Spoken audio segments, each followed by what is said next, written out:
Bismillahirrahmanirrahim. Alhamdulillah, Allahumma sholli ala sayyidina Muhammad wa ala ali sayyidina Muhammad. Bapak Ibu, abang kakak adik sahabat jamaah hijrah bersama Ustaz Abdul Somad yang dimuliakan Allah Subhanahu wa taala. Tema kita malam ini agar hidup tenang dalam segala keadaan.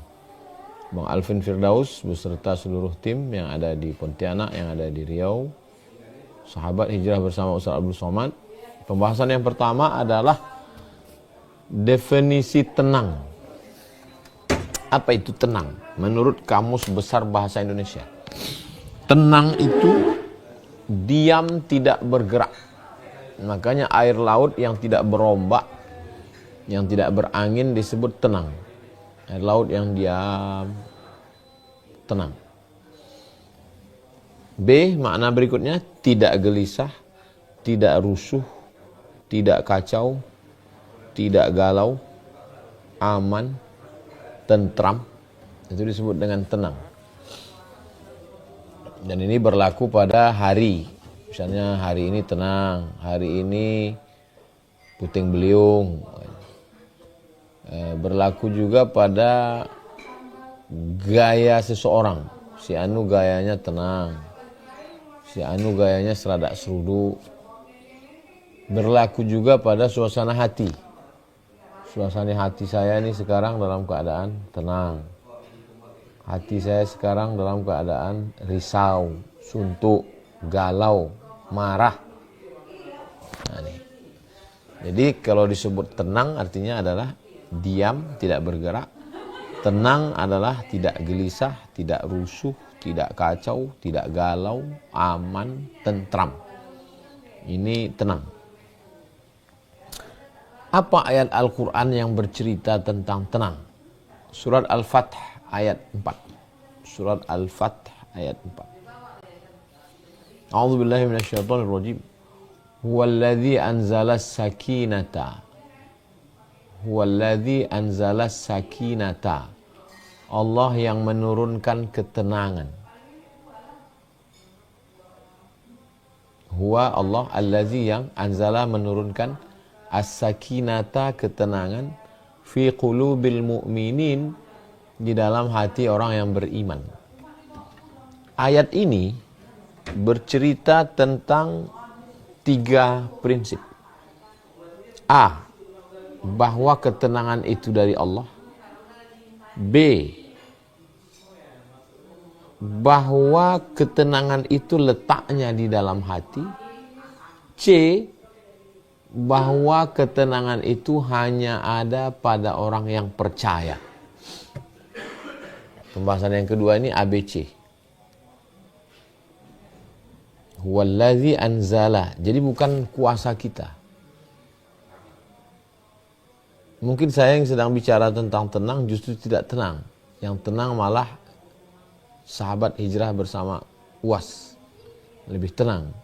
Karena Allah yang menurunkan ketenangan kepada dia. Orang diam belum tentu tenang. Permukaan air boleh jadi tenang, tapi di dalam arusnya kuat. Jadi dalam surat Al-Fath ayat 4 itu, bahwa ketenangan itu datang dari Allah. Letaknya di dalam hati. Dan dia diberikan Allah kepada orang yang beriman. Huwa Allah yang memberikan, allazi anzala sakinata fi qulubil mu'minin, letaknya di dalam hati orang yang beriman. Al-mu'minin, orang yang percaya. Orang yang tidak percaya tidak tenang. Banyak saya punya teman yang enggak percaya, tenang aja Pak Ustaz. Tenang kata kita. Sebetulnya tidak tenang. Risau, gundah, makan pil penenang, pakai narkoba, pakai sabu-sabu, ngisap ganja, dugem. Apa sebetulnya yang dicari orang ini? Semuanya mencari ketenangan. Padahal ketenangan itu datangnya dari Allah, letaknya di dalam hati, dan hanya diberikan Allah kepada orang yang percaya kepadanya. Yang lain dari itu adalah ketenangan-ketenangan palsu. Na'udzubillah. Nah, setelah kita tahu Sekarang baru kita bahas pembahasan yang ketiga adalah tadi sudah kita bahas Allah yang menurunkan kan? Saya yang menurunkan buku ini. Saya turunkan kepada santri ini atau ke santri ini. Saya lihat dulu kemana saya berikan dia. Surat Ar-Ra'du ayat 28. Surat Ar-Ra'du ayat 28. Alladzina amanu. Allah hanya memberikan kepada alladzina amanu, orang yang percaya. Percaya bahwa Allah itu ketika dia katakan ya Rabb, ya Rabb, percaya, yakin, azam, tekad, kuat. Ya Rabb, 3, Engkau yang menciptakan aku. Ya Rabb, Engkau yang memberi aku rezeki. Ya Rabb, Engkau yang mengatur hidupku. Wah, itu kalau masuk itu ke dalam hati dan pikiran, tenang insya Allah. Ya Rabb. Orang Mesir tuh kalau mau di jalan, mau di kereta api, langsung ya Rabb. Makanya bunyinya Alhamdulillahi Rabb. Alhamdulillahi Rabbil Alamin. Engkau yang mencipta aku. Engkau yang memberi aku rezeki. Engkau yang mengatur hidupku. Qul a'udzu bi rabbin nas, malikin nas, ilahin nas. Padahal dia satu, tapi sebutannya 3. Qul a'udzu bi rabbin nas. Engkau yang mencipta, Engkau yang mengatur, Engkau yang beri rezeki. Malikin nas. Engkau yang memiliki, Engkau yang menguasai, Engkau yang membalas. Puncaknya adalah ilahin nas. Hanya Engkau saja yang layak dijadikan Tuhan. Bukan kayu, bukan batu, bukan hantu. Level yang pertama, ya Rabb. Alhamdulillahi Rabbil Alamin, Ar-Rahmanir Rahim, Maliki Yaumiddin. Level yang pertama ada keyakinan adalah Alhamdulillahi Rabbil Alamin. Engkau yang mencipta aku, Engkau yang mengatur hidupku, Engkau yang memberi aku rezeki. Ya Rabb, ya Rabb, ya Rabb, ya Rabb, ya Rabb, ya Rabb. Itu mendatangkan ketenangan itu. Alladzina amanu wa tatma'innu qulubuhum bidzikrillah. Dan hati mereka enggak bisa langsung wa tatma'innu qulubuhum bidzikri, enggak bisa. Dia mesti diawali dari amanu dulu. Alladzina amanu wa tatma'innu qulubuhum bidzikrillah. Kenapa saya udah zikir Ustaz kok enggak tenang juga? Berarti resepnya salah baca obat, salah makan obat, bisa jadi racun. Amanu dulu. Untuk amanu itu berilmu. Makanya kalau ada orang ngaji wujud, qidam, baqa, mukhalafatul hawadithi, qiyamuhu binafsihi, wahdaniyah, qudrat, irodat, ilmun, hayat, sama, basar, kalam, itu ilmu menuju amanu. Yang penting kita beriman. Enggak bisa beriman kalau enggak berilmu. Yang penting itu adab, bukan ilmu. Adab yang lahir dari ilmu. Kalau adab tanpa ilmu, iya sesat. Adab yang mana? Nah, makanya yang penting itu ilmu. Tapi ilmu juga kalau tidak diamalkan, iya jadi orientalis, kita banyak ilmu tapi tak diamalkan. Jadi yang betul itu adalah dari ilmu lahir adab, dari ilmu lahir keyakinan, dari ilmu yakin kekuatan, dari ilmu lahir ketenangan. Alladzina amanu wa tatma'innu qulubuhum. Orang-orang yang beriman itu maka tenanglah hati mereka bidzikrillah, dengan mengingat Allah, dengan menyebut Allah. Ala bidzikrillah tatma'innul qulub. Ketahuilah dengan mengingat Allah maka hati menjadi tenang. Ar-Ra'd 28. Yang keempat, At-Taubah 51. Yang keempat, At-Taubah 51.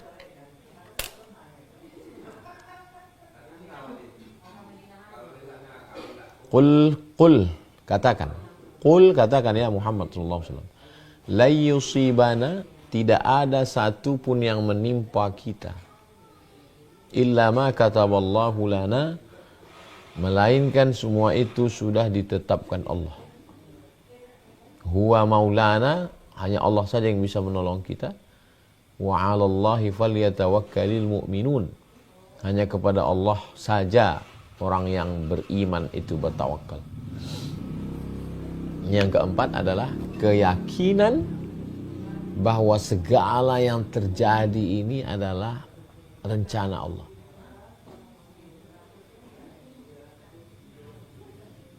Kalau tadi keyakinan bahwa Allah mencipta saya, bahwa Allah memberi saya rezeki, bahwa Allah mengatur hidup saya, Rabb. Tapi kemudian dalam perjalanan hidup ini ada sakit, ada bangkrut, ada rugi, ditipu orang, korban pelecehan, bla bla bla.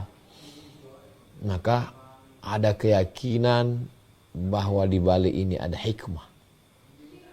Bahwa Allah SWT sedang menguji saya. Bahwa tidak ada yang di luar kuasa Allah. Bahwa ini masih dalam rencana Allah. Allah itu tidak seperti pabrik pena yang menciptakan pena, lalu pabrik nggak tahu pena ini sekarang sedang berada di mana, apakah pena ini dipegang pejabat atau dipegang koruptor, atau pena ini jadi korek telinga, atau pena ini luput dari pantauan pabrik. Pabrik nggak punya tahu karena nggak ada microchip yang disimpannya. Naik dari level pena ke level handphone yang mahal. Ketika handphone hilang, kontak ke servis, bisa diketahui handphone ini berada di mana. Kenapa? Karena pabrik handphone yang mahal ini tidak membiarkan handphonenya dipegang orang yang tidak bertanggung jawab. Kita lebih mahal dari handphone. Handphone gak ada apa-apanya dibanding kita. Maka Allah tahu apa yang sedang menimpa kita. Apa keluh kesah kita. Apa yang berbisik dalam hati dan fikiran kita. Wa na'lamu ma tuwaswisu bihi nafsuh. Kami tahu apa yang berbisik-bisik di dalam hatimu. Wa nahnu aqrabu ilaihi min hablil warid.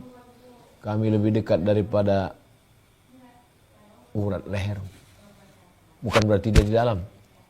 Dia tidak di dalam, dia tidak di luar, dia tidak di atas, dia tidak di bawah, dia tidak di kanan, dia tidak di kiri, dia tidak di depan, dia tidak di belakang. Dia sudah ada sebelum tempat itu ada. Kalau dia bertempat berarti dia menempati makhluk. Rusak tauhid. Allah tidak berubah. Sebelum saya ada, dia sudah ada. Setelah saya ada, dia ada. Saya tidak ada, dia tetap ada. Dan dia tidak berubah. Dia ada sedia kala sebelum ada tempat, ruang, dan waktu. Maka dia tidak bisa dihukumi dengan di mana, kapan, sebelum, sesudah. Dia maha tahu. Alimun, dia tahu yang kelihatan. Khabir, dia tahu yang tak nampak.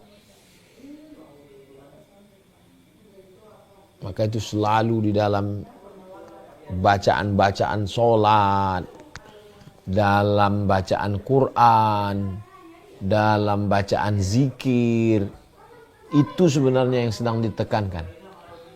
Orang-orang yang galau kehilangan kekuasaan, lahul mulku. Orang-orang yang galau, histeris, depresi, anxiety, karena tidak lagi dipuji orang. Walahul hamdu. Orang-orang yang merasa hidupnya terbiarkan, terbengkalai. Yuhyi wa yumit. Orang-orang yang merasa siapa yang bisa menolong saya. Wa huwa ala kulli syai'in qadir. Allah Maha Kuasa. Padahal itu bacaan yang simpel, yang sederhana, kita baca selesai sholat. La ilaha illallah wahdahu la syarikalah. Lahul mulku wa lahul hamdu. Yuhyi wa yumit. Wa huwa ala kulli syai'in qadir. Tapi sebenarnya di dalamnya itu adalah tauhid. Kuat untuk meyakinkan diri kita. Wa ma tasqutu min waraqatin, tidak ada daun kayu yang jatuh. Wala ratbin wala yabisin, tidak ada bumi yang basah, tidak ada bumi yang kering, melainkan dalam pengetahuan Allah, dalam pengawasan Allah, dalam catatan takdir Allah. Itulah yang menguatkan kita sehingga hati kita menjadi tenang. Yang kelima,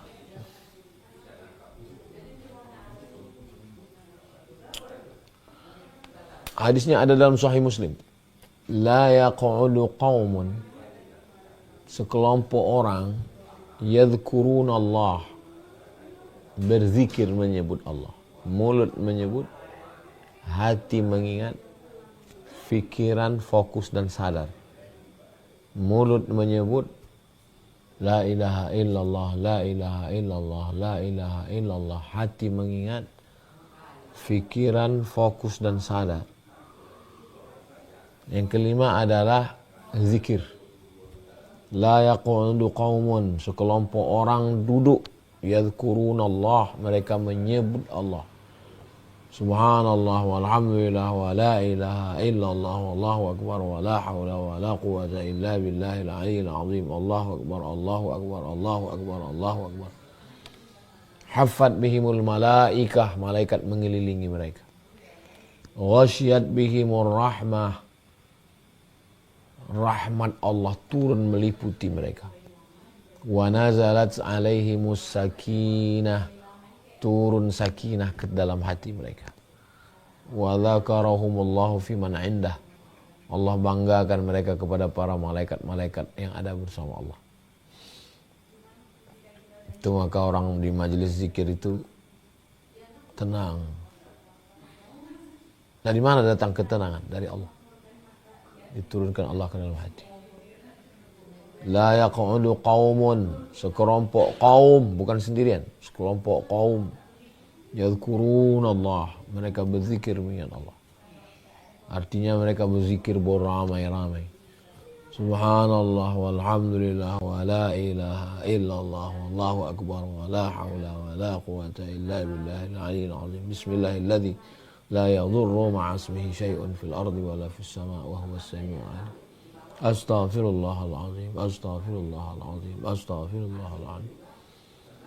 Ulama datang menyusun bacaan zikir-zikir itu. Ada bacaan zikir Imam Abdul Hasan Asy-Syadzili, ada bacaan zikir Syekh Abdul Qadir Al-Jilani, ada bacaan zikir. Jadi kalau ada orang mengatakan jangan baca zikir Syadzili, jangan baca zikir Imam Nawawi, jangan baca zikir Imam Naqsyabandi, terus kamu baca zikir apa? Ini saya ada buku kecil baca zikir. Apa? Siapa yang nulis? Al-Qahtani. Loh, apa bedanya? Kenapa zikir Al-Qahtani boleh?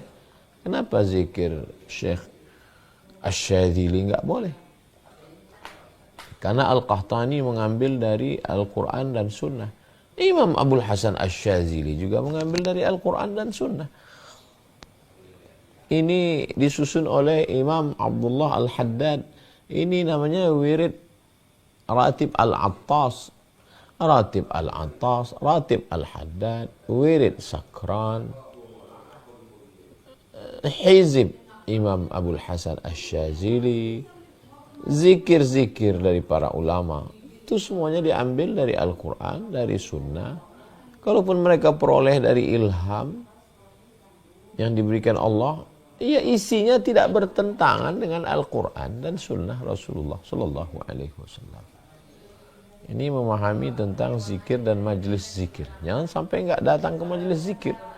Padahal majelis zikir itu adalah untuk menurunkan ketenangan. Makanya majelis zikir Jangan nyatu laki-laki dan perempuan. Di depan pisah, sini laki-laki, sini perempuan. Karena majelis kita adalah majelis zikir.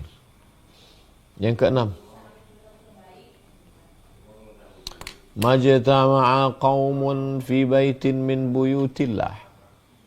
Mirip bunyinya. Cuman kalau yang tadi, ma la yaq'udu qaumun yadhkuruna Allah. Sekelompok orang berzikir dengan Allah. Kalau ini, majtama'a qaumun fi baitin min buyutillah. Sekelompok orang yang duduk di masjid. Ambil wudu, masuk masjid. Musolah, surau, langgar. Ambil wudu, masuk masjid, 2 rakaat tahiyatul masjid. Di musola tetap tahiyatul masjid, di langgar tetap tahiyatul masjid. Allah. Majtama'a qaumun fi baitin min buyutillah. Menenangkan hati itu adalah masjid. Biasakan ke suatu kota, ke satu kampung, ke satu daerah, mampir wudu masjid. Karena di situ banyak malaikat-malaikat, berkah-berkah, bekas-bekas orang-orang soleh, ulama-ulama. Hadisnya riwayat Muslim. 7. Masih sambungan hadis tadi. Majtama'a qaumun fi baitin min buyutillah yatsluna kitab Allah. Baca Al-Quran. Yatsluna kitab Allah. Baca Al-Quran. Saya belikan Al-Quran untuk almarhumah mak saya. Quran besar. Karena matanya sudah tua, nggak bisa. Belikan untuk ibu, untuk ayah masih hidup, belikan Quran. Satu halaman, 1 rakaat. Jadi kalau 8 halaman untuk tahajud, maka disebut dengan mushaf tahajud. Saya beli di Kairo, di Mesir. Titip sama adik-adik di Mesir. Atau kalau ada di tempat kita, di Syamil Bandung ada. Penerbit Quran Syamil Bandung ada. Jadi membaca Al-Quran tuh menenangkan hati. Ada buku dicetak oleh Republika Press. Kisah Irfan Hamka, anak Buya Hamka. Tentang Buya Hamka yang duduk baca Quran. Sampai 7 juz. Ditanya sama Irfan Hamka, anak Buya Hamka. Buya, kenapa Buya baca Quran selama itu? Karena hatiku teringat pada almarhumah ibumu. Jadi Buya Hamka untuk menenangkan hatinya itu membaca Quran. Baca Quran. Bismillahirrahmanirrahim. Innal ladzina amanu wa 'amilus solihati kanat lahum jannatul firdausi nuzula khalidina fiha la yabghuna 'anha hiwala. Jangan terlalu cepat, jangan terlalu pelan. Yatsluna kitab Allah, membaca Al-Quran. Masih hadis yang sama, riwayat Muslim. Yang ke-8. Wa yatadarasunahu fima bainahum. Mengkaji isinya. Mengkaji isinya. Majelis ilmu. Majelis fikih, majelis akidah, majelis akhlak. Majelis fikih. Majelis tafsir. Ibnu Katsir. Majelis hadis besok subuh, Riyadhus Shalihin. Majelis hukum, halal haram. Terserah mau majelis apa. Yang penting di dalam majelis itu ada ketenangan. Jangan larikan ke maksiat. Nauzubillah. Haffat bihimul malaikah, mereka dikelilingi malaikat. Nazalat alaihimus sakinah, turun ketenangan ke dalam hati mereka. Wa dzakarahumullahu fi man indah, mereka dibanggakan Allah Ta'ala kepada para malaikat. Berikutnya yang ke-7, berikutnya yang ke-9. Berikutnya yang ke-9 adalah la yaq'udu qaumun majtama'a qaumun. Lihat bunyi kalimatnya, hadis yang ada dalam Sahih Muslim tadi. La yaq'udu qaumun majtama'a qaumun. Apa maksudnya sini? Jangan sendirian, ngumpul. Ngumpul. Mangan orang mangan, yang penting ngumpul.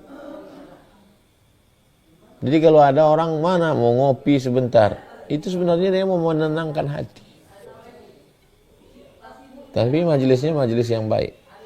Ngumpul. Ngobrol. Sekarang udah nggak ada lagi majelis ngobrol. Dulu acara akikah ngobrol, walimah ngobrol. Sekarang udah nggak ngobrol lagi. Di acara walimah sibuk dengan lagu dangdut, nggak sempat ngobrol.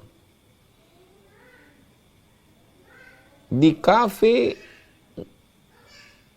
yang satu megang handphone, yang satu megang laptop, minum kopi, say hello, pulang. Nggak ada ngobrol lagi. Makanya saya usahakan untuk ketemu dengan kawan-kawan setiap saya pergi ke daerah. Malam habis ngaji jam 11 kita ketemu, minum kopi. Besok subuh Ustadz, nggak apa-apa, jam 12 kita pulang ke hotel. Ngobrol, cerita, termasuk kemarin ketemu dengan di jadwal tuh. Besok zuhur ketemu si Anu. Nanti habis isya ketemu si Anu. Besok subuh ketemu si Anu. Usahakan silaturahim ketemu sama orang. Ketemu dengan orang itu bisa jadi kita menjadi pendengar yang baik, orang ngomong, atau bisa jadi kita yang ngomong, orang yang dengar. Tapi perhatikan jangan sampai riba, jangan sampai maksiat. Kalau orangnya baik, ada kalanya saya nggak ada ngomong sama sekali. Datang ketemu kiai, ketemu tuan guru, ketemu habib, minta doa. Ya udah gitu aja. Ketemu, salaman, cium tangan, pulang. Pulang dari situ terasa tenang dalam hati. Berikutnya yang ke-10. Ar-ridha yanzilu alaihi sakinah allati la anfa' lahu minha. Kata Imam Ibnu Qayyim Al-Jauziyah. Yang paling bisa membuat hati menjadi tenang adalah ridha. Ini pesawat mau landing. Mohon maaf Ustaz Somad, pesawat dari Jeddah nggak bisa landing di Pekanbaru. Kenapa? Karena ketebalan aspal, ketebalan cornya kurang dan kurang panjang. Artinya apa? Bahwa pesawat yang bernama Sakinah ini, dia mesti soft landing di airport bernama Ridho. Baru dia turun. Ini kan kita mau nunggu dia turun ini. Turunnya dia itu adalah ketika kita ridho. Ridho itu bahasa kitanya rela.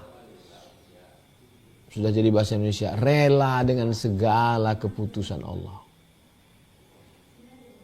Masalah jodoh, masalah rezeki, masalah tes PNS, masalah pekerjaan. Ikhtiar sudah, doa sudah, tawakal sudah. Gimana supaya tenang? Ridho. Sebenarnya kita sudah ridho, belum apa-apa kita udah ridho pagi.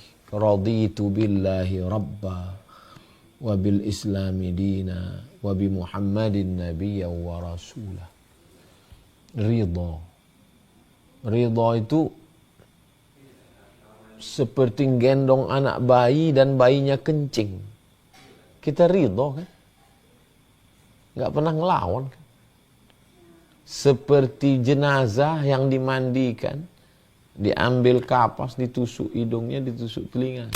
Ridho, nggak ngelawan. Ridho.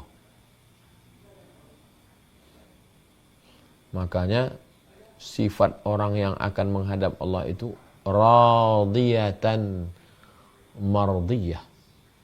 Dia ridha dan Allah menjadikannya ridha. Dia berusaha dulu untuk ridha. Usaha dari dia cuma 10. Yang 90 dari Allah. Ikhtiar dulu dari kita. Radiyatan mardiyah. Yang ke-11 terakhir. Yang ke-11 adalah hadiah bagi orang yang sudah tenang ini. Dia akan diundang oleh Allah. Ya ayyatuhan nafsul mutmainnah, wahai jiwa yang tenang. Wahai jiwa yang tenang, irji'i, kembalilah ila rabbiki, menghadap Allah, radiyatan. Nah ini dia. Engkau dalam keadaan ridha, mardiyah, dan engkau diridhai Allah. Kita dulu berusaha untuk ridha. Setelah kita berusaha ridha, baru Allah mendatangkan keridhaannya. Radiyatan mardiyah. Setelah itu apa hadiahnya? Fadkhuli fi ibadi, masuklah dalam golongan hambaku. Wadkhuli jannati, masuklah ke dalam surgaku. Surga ada dua, surga di dunia, ketenangan batin. Surga di akhirat, Darussalam, tempat yang penuh dengan ketenangan. Itulah 11 poin kita kaji malam ini. Sudah sampai jam 20.42. Kita lanjutkan dalam interaktif tanya jawab. Demikian Bang Alvin Firdaus. Barakallahu fikum.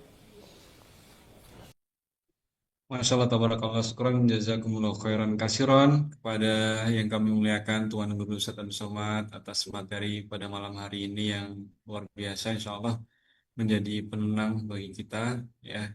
Ditutup dengan sebuah ayat tadi di surat Al-Fajr, Bapak Ibu. Ya ayyatuhan nafsul mutmainnah, irji'i ila rabbiki radiyatan mardiyah, fadkhuli fi ibadi wadkhuli jannati. Kenapa penting untuk kita pelajari tentang ketenangan ini, Bapak Ibu? Karena hadiahnya ketika jiwa-jiwa kita tenang, Allah kasih hadiahnya berupa surga di ayat tersebut. Ya, mudah-mudahan Bapak Ibu semuanya eh, dalam kondisi apapun, ya, dengan rumus tadi yang disampaikan oleh guru kita, bisa meraih yang namanya sakinah, yang namanya ketenangan itu. Masya Allah. Ayat itu selalu membuat saya menangis, Masya Allah. Baik, masih ada waktu Bapak Ibu untuk kita masuk ke sesi tanya jawab. Ya, saya persilahkan untuk Bapak Ibu raise hand supaya saya bisa tahu yang mau bertanya. Masya Allah, sudah ada 20 orang ini yang raise hand. Mungkin dua, eh, maksimal 5 ya. Maksimal 5, kita sampai jam 9.15 maksimal. Oke, pertama saya persilahkan Bapak Dimas.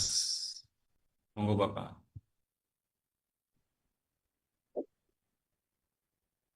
Terima kasih. Assalamualaikum warahmatullahi wabarakatuh.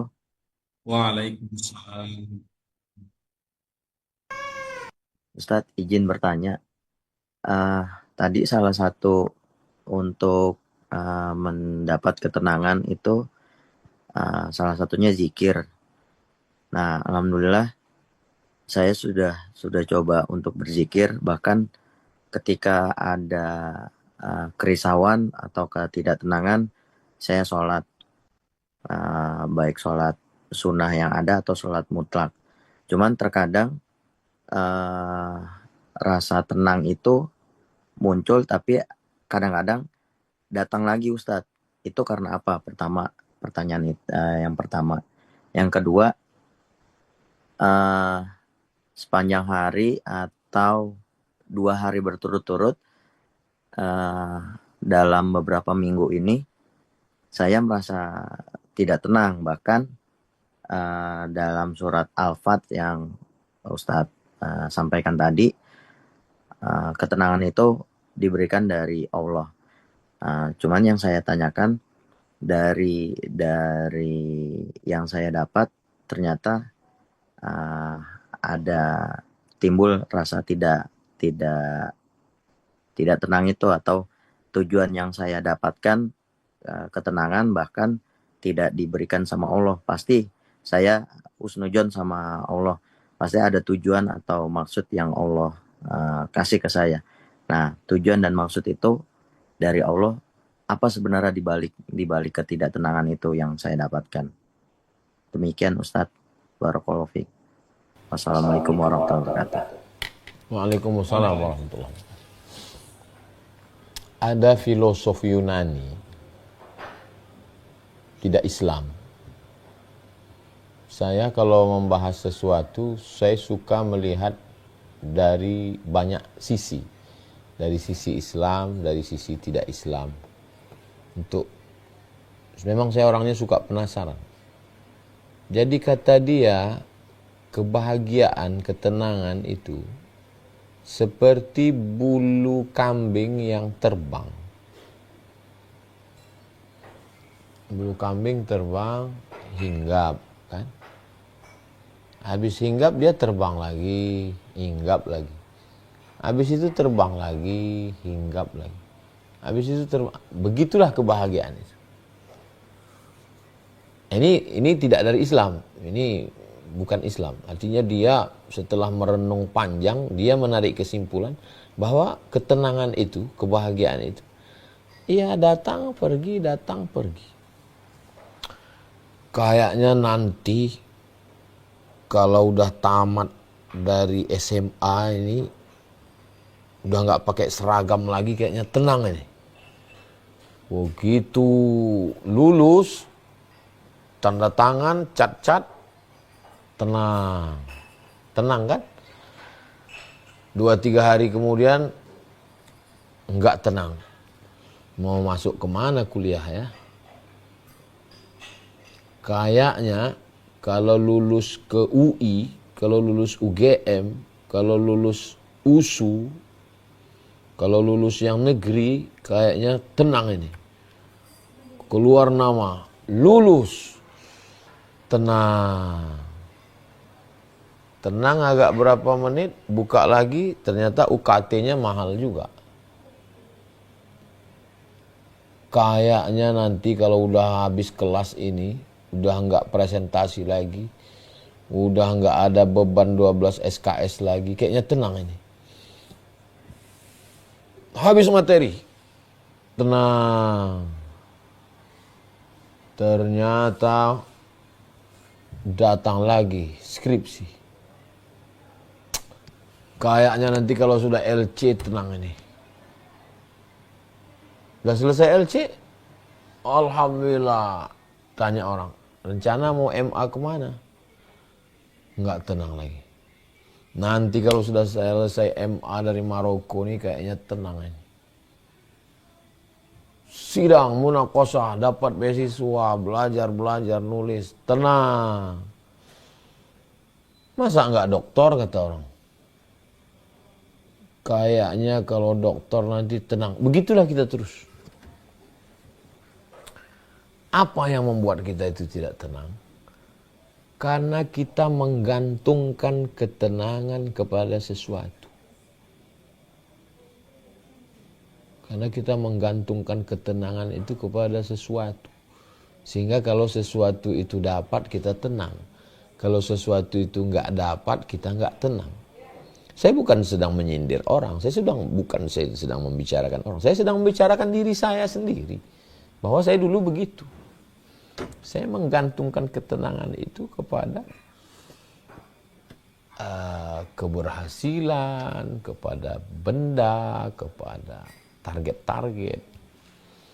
Padahal sebenarnya ketenangan itu adalah ketika kita mensyukuri yang ada, bahwa kita dalam hidup juga punya target, ya dapat ya alhamdulillah, nggak dapat berarti menurut ilmu Allah, bukan menurut kita, berarti menurut ilmu Allah memang kita nggak cocok di situ, nggak level kita. Nah, itulah yang ketenangan yang datang dari Allah itu, bukan ketenangan yang semu. Saya sudah sholat sunat, saya sudah zikir, tapi kenapa saya nggak tenang? Gimana saya bisa husnuzon kepada Allah? Nah, begini, ada orang pakai baju dari suf. Ini baju saya ini dari cotton. Qab ta nun, cotton. Qab ta nun, cotton. Kapas. Orang barat bilangnya cotton, C-O-T-T-O-N, cotton. Dari kapas. Tapi ada orang yang nggak mau pakai baju dari cotton. Dia pakai baju dari suf. Suf itu bulu kambing. Bulu kambing yang dipintal jadi benang, benangnya ditenun jadi kain. Mirip kayak ini. Tapi kalau ini dipakai, saya kepanasan, berkeringat, saya nyaman. Kenapa? Karena kapas ini menyerap keringat. Tapi kalau yang saya pakai baju suf tadi, baju suf itu kalau saya pakai, makin berkeringat, makin panas, makin gatal. Pertanyaannya, kenapa mereka mau pakai baju suf? Kenapa nggak pakai baju cotton? Jawabannya, kalau pakai baju suf, nyaman, lupa sama Allah. Kalau pakai baju cotton, panas, berkeringat, datang kapas, tenang, nyaman, adem, ayam, lupa sama Allah. Tapi kalau pakai baju suf, makin panas, makin berkeringat, makin gatal, ingat sama Allah. Lebih baik menderita, tapi ingat Allah, daripada nyaman melalaikan Allah. Ini prinsip mereka yang pakai baju suf. Mereka ini disebut dengan sufi. Sufi, orang yang pakai baju suf. Kita mengenal istilah sufi. Hati-hati, dia itu sufi itu.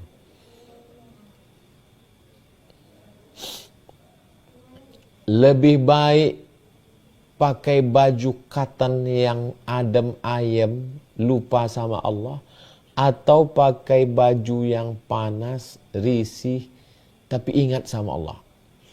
Bagi mereka lebih baik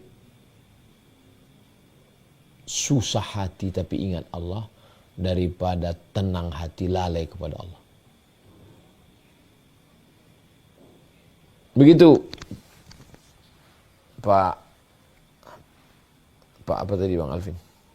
Pak Dimas, Ustaz. Begitu Pak Dimas. Wallahu a'lam bishawab. Baik, terima kasih Ustadz atas jawabannya. Terima kasih juga untuk Bapak Dimas atas pertanyaannya. Mudah-mudahan terjawab dengan apa yang disampaikan oleh Tuan Guru barusan. Baik, kami langsung saja supaya efisien waktunya, Bapak Ibu.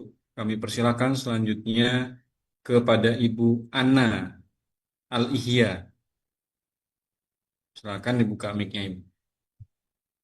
Assalamualaikum warahmatullahi wabarakatuh. Waalaikumsalam. Ustadz, saya izin bertanya, mengapa hati sering gelisah dan pikiran kacau, padahal kebutuhan hidup sudah terasa tercukupi? Itu saja Ustadz. Syukran, jazakallahu khairan. Hati itu bahasa Arabnya qalb. Qalb, lamba, qalb. Qalb artinya berbolak-balik. Berbolak-balik. Jadi kalau kita bertanya, kenapa hati saya berbolak-balik? Ya memang namanya bolak-balik.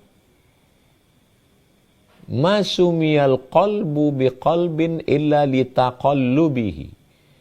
Hati itu tidak disebut hati, melainkan karena sifatnya yang berbolak-balik itu. Makanya kita minta sama Allah, ya muqallibal qulub, wahai engkau yang membolak-balikkan hati, tsabbit qalbi, kokohkan hatiku. Jangan buat dia bolak-balik. Hati yang enggak bolak-balik lagi apa namanya? Namanya fuad. Level bawah bolak-balik. Naik ke atas namanya fuad. Nabi Muhammad sudah sampai ke level itu. Makanya dalam Isra Mi'raj bunyi ayatnya, ma kadzabal fuadu ma ra'a. Hati Muhammad SAW tidak berdusta tentang apa yang dia lihat. Dia sudah sampai pada level fuad. Ustadz Somad, saya masih qalb, berbolak-balik. Ada orang pagi tenang, petangnya galau. Kalau saya enggak. Pagi itu tenang, pagi itu juga galau. Enggak ada angin, enggak ada hujan, bangun pagi suntuk aja pikiran. Terus berarti Allah ingin saya mendekat kepadanya. Saya husnuzon bahwa saya enggak berkuasa. Saya enggak ada kuasa terhadap hati saya ini. Saya berkuasa terhadap tangan saya. Saya bisa diam. Saya berkuasa terhadap mulut saya. Saya berkuasa terhadap mata saya. Tapi saya tidak kuasa terhadap hati saya. Nanti kayaknya pas diceramah di kantor ini hati saya tenang. Ternyata sampai di situ enggak. Jam 12 siang di tanah lapang, panas terik. Menurut prediksi saya nggak akan tenang di situ nanti. Tapi nyatanya saya tenang di situ. Saya nyambung dengan jamaah. Di kantor pakai AC, adem ayem, jamaahnya nggak terlalu ramai. Menurut prediksi saya akan tenang nanti waktu menyampaikan. Sampai di situ saya nggak tenang, nggak nyambung ngomong. Jadi banyak hal yang saya alami, yang saya jalani. Tapi saya husnuzon sama Allah. Makin saya tidak tenang, makin saya risau, berarti saya semakin mendekatkan diri kepada Allah. Sebelumnya, ya Allah tolong aku hambamu, aku nggak punya apa-apa, la haula wala quwata illa billah. Ala hazihi niyah al-Fatihah. Acarakah dia, urusankah, urusan pondok, urusan keluarga, beli tanah, masalah bangunan, rapat, masalah santri, masalah pengajian, masalah pribadi, masalah keluarga. Jadi sebenarnya hubungan kita dengan Allah itu bukan seperti hubungan suami istri. Bukan seperti hubungan karyawan dengan direktur. Bukan hubungan antara pengacara, lawyer dengan customer. Hubungan kita dengan Allah itu memang betul-betul abdun. Abdun yang nggak punya apa-apa. Abdun itu dirinya pun dia nggak punya. Abdullah, aku ini hamba Allah. Aku yang nggak punya apa-apa. Jadi kalau Allah buat hatiku risau, berarti Allah suruh banyak aku bersalawat. Allahumma salli ala sayyidina Muhammad, Allahumma salli ala sayyidina Muhammad, Allahumma salli ala sayyidina Muhammad. La ilaha illallah, la ilaha illallah. Tolong aku ya Allah. Tenang dia. Nanti gak lama lagi datang lagi dia. Minta lagi sama Allah. Berarti Allah ingin saya dekat dengan dia. Berarti Allah sayang sama saya. Berarti dia ingin saya tidak putus pengharapan dengan dia. Enggak putus kontak. Kalau saya bahagia, kalau saya kaya raya, kalau kita banyak harta, kita bahagia, kita kan bisa membahagiakan orang, Pak Ustadz. Belum tentu. Siapa bilang? Itu kan kata kita. Makanya hubungan dengan Allah itu husnuzon. Saya husnuzon pada Allah. Bahwa segala penderitaan hidup saya berdarah-darah. Allah ingin saya dekat dengan dia. Itu saja. Itu simple saja cara saya berpikir. Dibuatnya saya menderita di atas penderitaan, sakit di atas sakit. Dan yang saya alami, di saat sedang sakit, susah, itulah sujud itu nikmat sekali. Subhan rabbiyal a'la wa bihamdi, subhan rabbiyal a'la wa bihamdi, subhan rabbiyal. Bulan Rajab, bulan Sya'ban, bulan Ramadan, puasa saya 3 bulan. 2019 April, fitnah pilpres, dikejar-kejar, babak belur, datang COVID.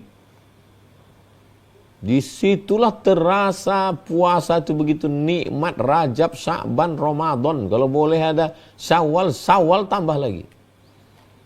Disitulah terasa nikmatnya sendirian bangun malam, sujud itu lama sekali. Boleh jadi jadi menurut saya saat saya susah itulah Allah sayang sama saya. Waktu saya sedang senang, saya lupa sama Allah. Coba perhatikan kehidupan nabi-nabi. Coba perhatikan kehidupan Maryam. Maryam yang gak pernah disentuh laki-laki, yang gak pernah melihat laki-laki. Tinggalnya di mihrab tertutup, makanannya diantar Zakaria. Apa yang terjadi? Hamil gak ada suami. Gila di atas gila. Apa kata dia? Ya laitani muttu qabla hadha. Andai aku mati sebelum ini. Andai aku mati sebelum ini ya Allah. Wa kuntu nasyan mansiya. Aku menjadi orang yang terlupakan. Gak ada yang ingat aku. Gak apa-apa kata Maryam. Nabi Muhammad SAW. Ayah meninggal, ibu meninggal, paman meninggal, istri meninggal, anak meninggal. Pergi ke Taif, orang Taif melempar. Enggak ada harapan. Di saat sedang jatuh, terpuruk di bawah, disitulah naik Isra Mi'raj. Subhanalladzi asra bi'abdihi laylan minal masjidil harami ilal masjidil aqsa. Jadi berislam ini bukan, enggak ada yang berubah. Kalau orang masuk Islam, ya enggak ada yang berubah dari kehidupannya. Yang berubah itu cara pandang dia terhadap hidup. Yang sebelum ini cara pandang dia terhadap hidup, Allah itu kejam, Tuhan itu jahat. Tapi setelah dia berislam, Allah sayang sama saya. Allah mau saya tetap mengingat dia. Sedetik pun Allah tidak mau saya lupa dia. Saya menyebut dia. Saya mengingat dia. Saya berharap sama dia. Saya minta sama dia. Demikian Bu Ana, Bang Alvin. Wallahu a'lam. Barakallahu. Barakallahu fikum. Terima kasih atas jawabannya Tuan Guru dan mudah-mudahan menjadi penenang hati untuk Ibu Ana atas jawaban dari Tuan Guru terhadap pertanyaannya, Insya Allah sampai menitikan air mata ya. Baik, kita langsung saja ke penanya selanjutnya. Kami persilahkan untuk Ibu Leni.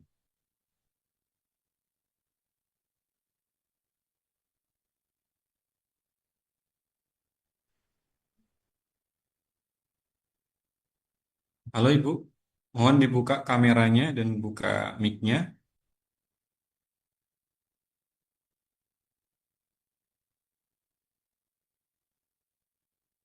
Halo, Ya, maaf silakan. Ustaz tadi. Baik, Assalamualaikum warahmatullahi wabarakatuh. Waalaikumsalam. Ustadz, saya ingin bertanya, bagaimana seorang Muslim seharusnya menyikapi rasa takut akan masa depan tanpa terjebak dalam kecemasan berlebihan dan mental down?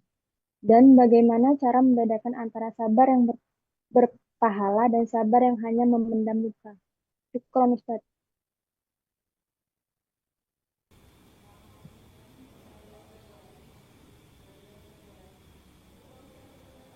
Oke, pertanyaan yang pertama, bagaimana nanti masa depan anak saya, gimana sekolah dia, gimana kalau saya mati, apakah saya bisa melihat dia nikah nanti, apakah dia dengan istrinya bisa bahagia.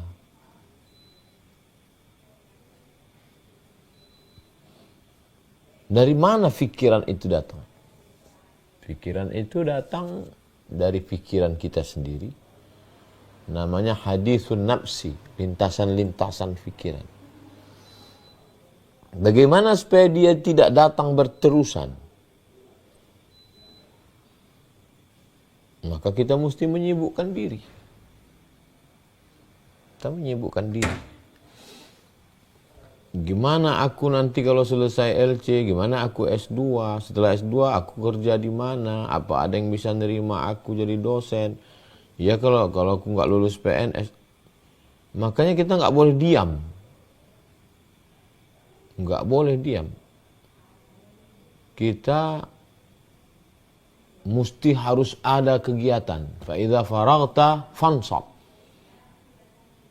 Selesai dari satu aktivitas, fansab, pindah ke aktivitas yang lain. Wa ila rabbika farghab, jangan putus harap kepada Allah. Wa ma min dabbatin fil ardi illa 'ala Allahi rizquha, Allah sudah menjamin rezekinya.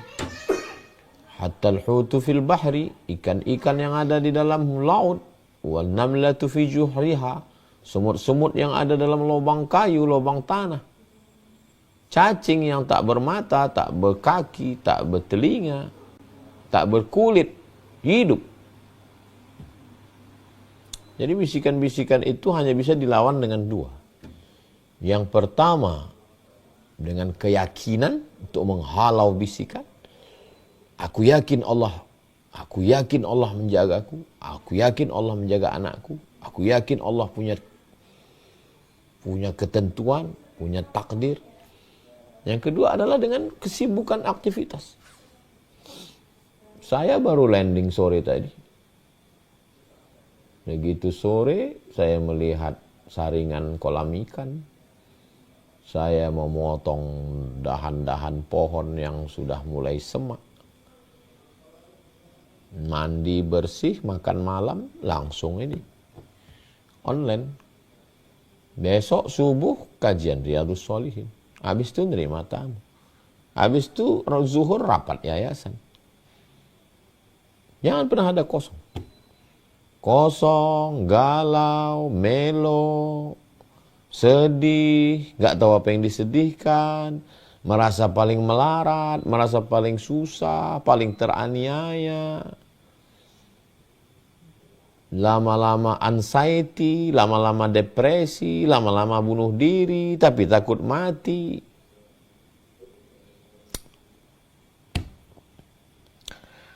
Dua, sabar yang dapat pahala itu 3. Sabar ketika beribadah. Sabar bangun malam. Sabar bangun masjid, sabar bangun pondok, sabar mewakafkan harta, sabar mengasihi semua duit YouTube 120 juta, sabar, itu namanya sabar paling tinggi. Sabar yang kedua, sabar dari dosa, sabar nggak nyabu, sabar nggak pacaran, sabar nggak dugem, sabar nggak main judi online. Sabar yang ketiga, sabar yang paling level paling bawah. Sabar ketika sakit, sabar ketika rugi, sabar ketika dikecewakan, sabar kena PHP. Itu sabar. Adapun sabar Pak Haji, anak Pak Haji tadi dibawa orang, saya sabar. Itu sabar jahanam itu.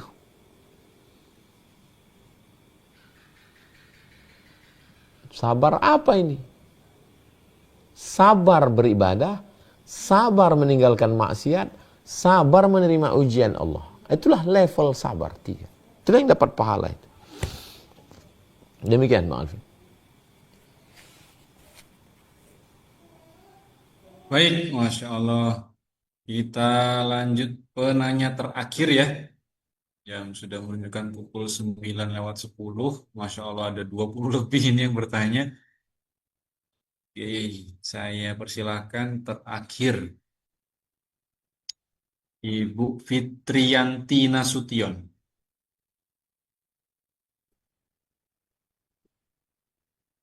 Assalamualaikum warahmatullahi wabarakatuh, Ustadz. Waalaikumsalam Wah, warahmatullahi. Izin bertanya, Ustadz, boleh nggak Ustadz kita melatih keyakinan atau tawakal kita itu kepada Allah, misalkan gini Ustadz. Kalau selama ini kan kalau kita serba ada gitu, kadang kita ibadahnya kurang khusyuk, terus doanya kurang kurang khusyuk juga gitu Ustadz. Jadi kadang kita suka gini Ustadz, uang yang ada itu coba misalkan ditabung ke emas gitu. Nanti Allah kasihlah rezekinya gitu Ustadz. Terus sambil kita melatih tawakal kita kepada Allah gitu. Boleh nggak seperti itu Ustadz? Terima kasih Ustadz. Assalamualaikum warahmatullahi wabarakatuh. Waalaikumsalam. Punya uang, gaji 1 bulan misalnya 5 juta. Kalau megang uang, ini saya kurang tawakal ini. Jadi kalau gitu uangnya dibelikan emas. Terus makannya pakai apa? Makannya tawakal. Itu bukan tawakal. Itu kalau bahasa Medannya longor namanya. Pau. Kalau mau ngetes tawakal nggak begitu.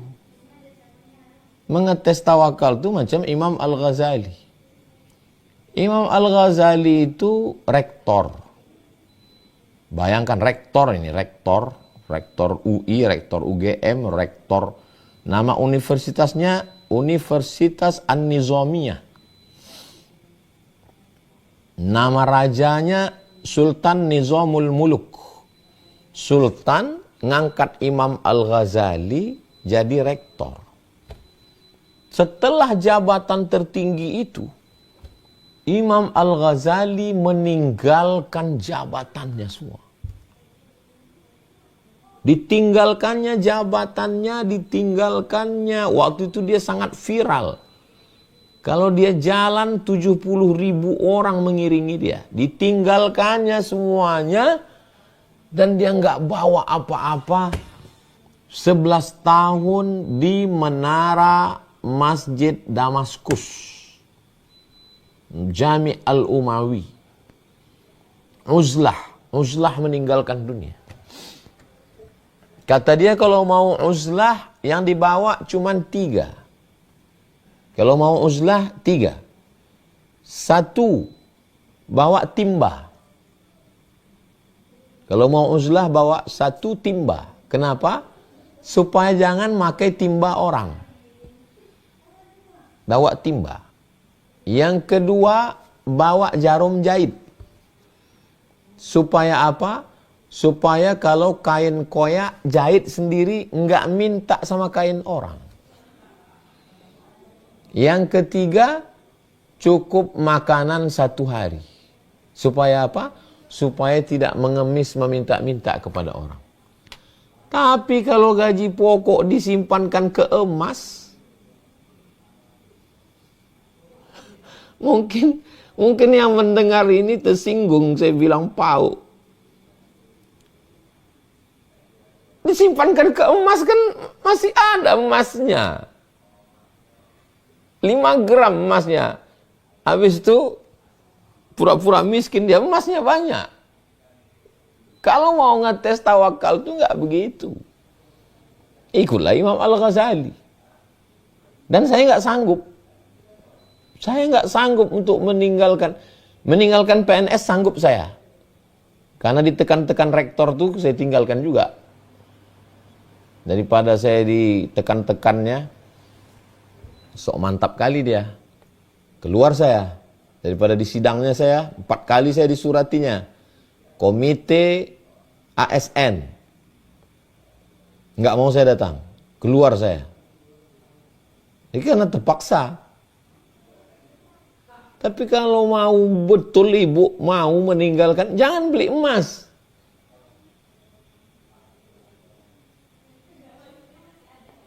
Tawakal itu bukan berarti ketiadaan. Saya mau meluruskan pemahaman saya, pemahaman Boru Nasution, dan pemahaman siapapun. Bahwa tawakal itu bukan ketiadaan.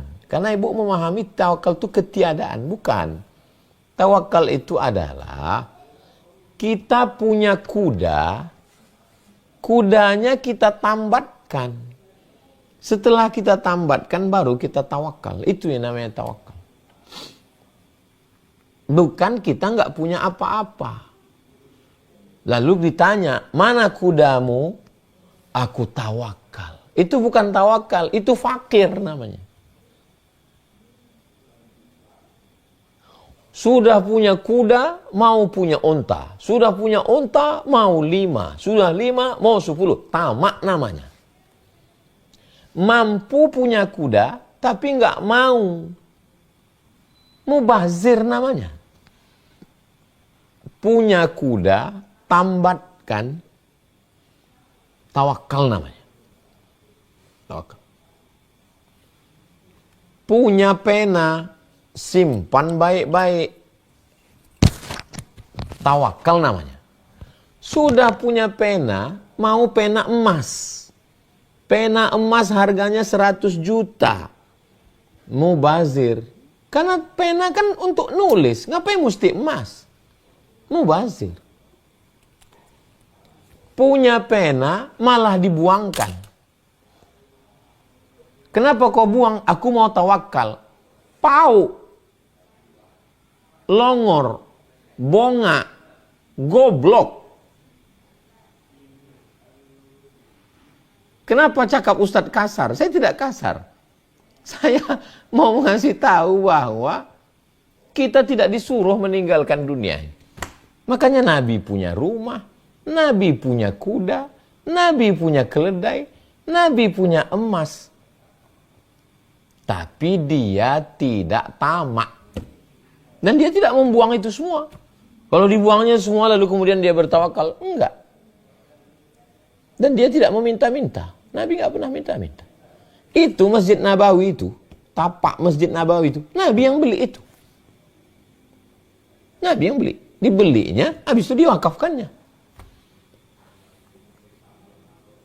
Mohon maaf kalau cakap saya kasar, kata-kata yang saya pakai, supaya masuk ke kepala kita semua, termasuk ke kepala saya. Demikian, wallahu a'lam bishawab.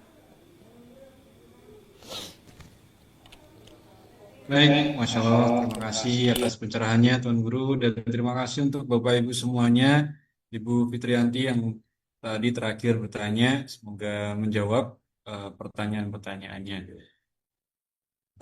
Terima kasih sekali lagi untuk semua yang sudah bergabung di Majelis Hijrah bersama UAS malam hari ini. Semoga apa yang disampaikan oleh Tuan Guru bisa menjadi ilmu untuk kita semuanya, kita bisa paham, bisa mengamalkannya, bahkan mengajarkannya kepada orang lain. Amin Allahumma amin. Terakhir mungkin dari Tuan Guru, adakah closing statement atau kalimat penutup dari tema kita pada malam hari ini? Kami persilakan. Saya sudah sholat. Subuh, zuhur, asar, maghrib, isya, sholat sunat wudhu, sholat sunat taubat, sholat sunat hajat, sholat sunat tahajud, sholat sunat witir. Saya sudah baca Quran. Saya sudah umroh. Saya sudah berniat baik. Saya sudah bersedekah. Pas pulang, mau masuk ke gate pesawat, kan disediakan kotak.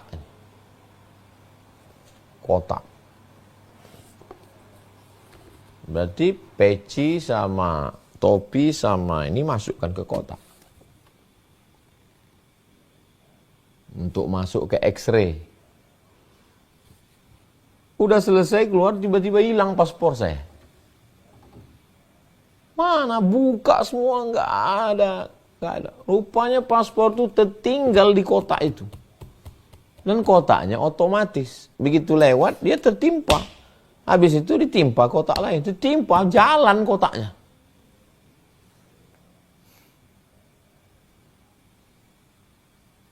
Dah, selesai. Dapat. Alhamdulillah. Tenang saya. Masuk pesawat. Masuk pesawat, tidur. Dari Jeddah nih, dari Jeddah ke Doha. Sampai Doha mau turun, ambil koper, mau turun di Qatar, Doha. Hilang lagi paspor itu. Kantong kanan nggak ada, kantong kiri tak ada, kantong belakang tak ada, kantong jaket nggak ada, tak ada, kantong ustazah nggak ada, buka lagi atas nggak ada. Datang pramugari itu membuka 3 kursi itu, 3 nggak ada semua, nggak ada semua. Rupanya waktu tertidur itu paspor itu kan di sini. Melompat paspor itu masuk ke lengan baju itu.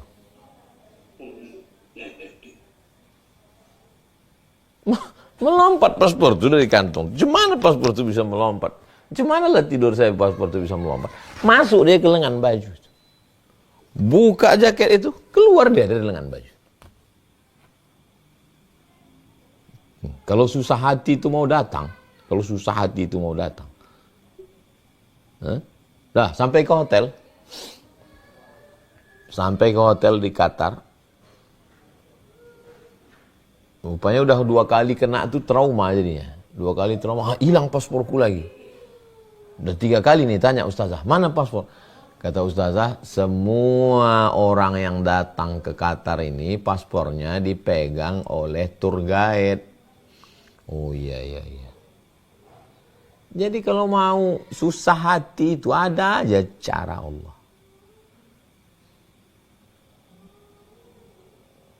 Dan dengan susah itu, saya ingat Allah.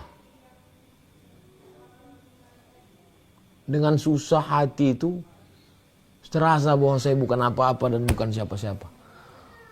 Aku bukan apa-apa, aku bukan siapa-siapa. Jangan-jangan ibadahku tak diterima Allah. Jangan-jangan aku selalu merasa bahwa aku rendah, aku hina. Pas pula temanya agar hidup tenang dalam segala keadaan.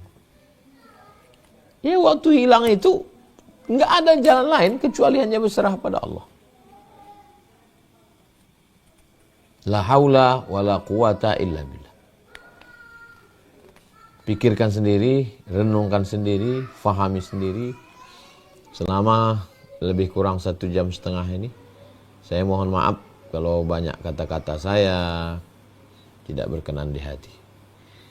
Mudah-mudahan Allah selalu menjaga hati kita. Apapun yang kita terima, kita husnuzon sama Allah. Kita berusaha, kita berikhtiar. Ya muqallibal qulub, engkau yang membolak-balikkan hati. Tsabbit qulubana, kokohkan hati kami. Allahumma ja'alna min muhsiniz zan bika. Jadikan kami orang-orang yang senantiasa berprasangka baik kepadamu. Kami sudah berniat baik, kami sudah berbuat baik. Datang sesuatu yang tidak baik menurut kami, menurut engkau baik. Agar kami senantiasa mengingat. Agar kami senantiasa dekat dengan. Agar kami senantiasa menyebutmu. Agar kami senantiasa merasa bahwa kami bukan apa-apa dan bukan siapa-siapa. Waqtim bisolihati a'malana, tutup umur kami dengan husnul khatim.